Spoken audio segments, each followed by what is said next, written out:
mga nagtitika po ngayong Semana Santa, may mga putahing pwedeng lutuin na bukod sa garantisadong masarap, abot kaya pa.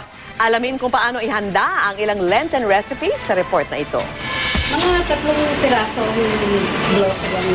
Tradisyong minana pa raw ni Gina mula sa kanyang lola ang pagluluto ng mga putahing walang karne tuwing Kwaresma. Kaya ang ihahain niya ngayon sa hapag, mga putahing sinahugan ng gulay at isda.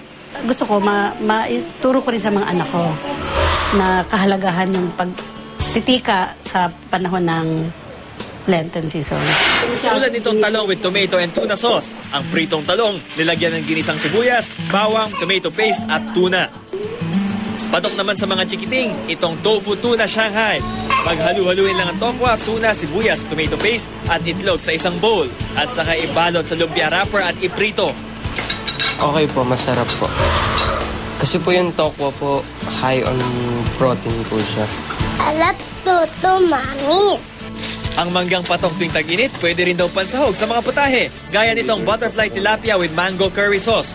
I-marinate lang ang tilapia sa asin, paminta, harina at itlog at saka iprito. Para sa mango curry sauce, igisa muna ang butter, curry, mangga, gata, patis at paminta at saka i-blender para maging puree.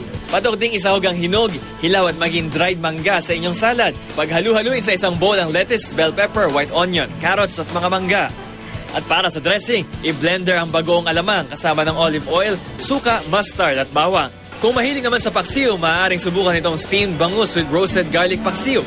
At kung hanap na may inihaw, pwede raw ihain itong laing sauce sa inihaw na gindara. Compare din sa mga meat, yung mga baboy, yan, medyo mataas ang cholesterol, diba? So, itong mga isda, itong mga bagay na to, gulay na ihahanda namin para sa inyo, ay makakatulong sa ating kalusugan. Ang pag-iwas sa karne tuwing Kwaresma, paalala raw sa mga Katoliko ng pagpapakasakit ni Hesukristo.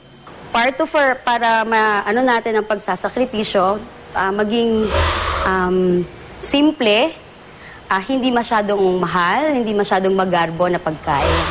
Ang kahalagahan nito yung meron tayong panahon para sa kanya, magnilay-nilay, pag-isipan yung mga bagay na pinakripisyo niya. Para sa saksi, Bam Alegre, nag-uulat.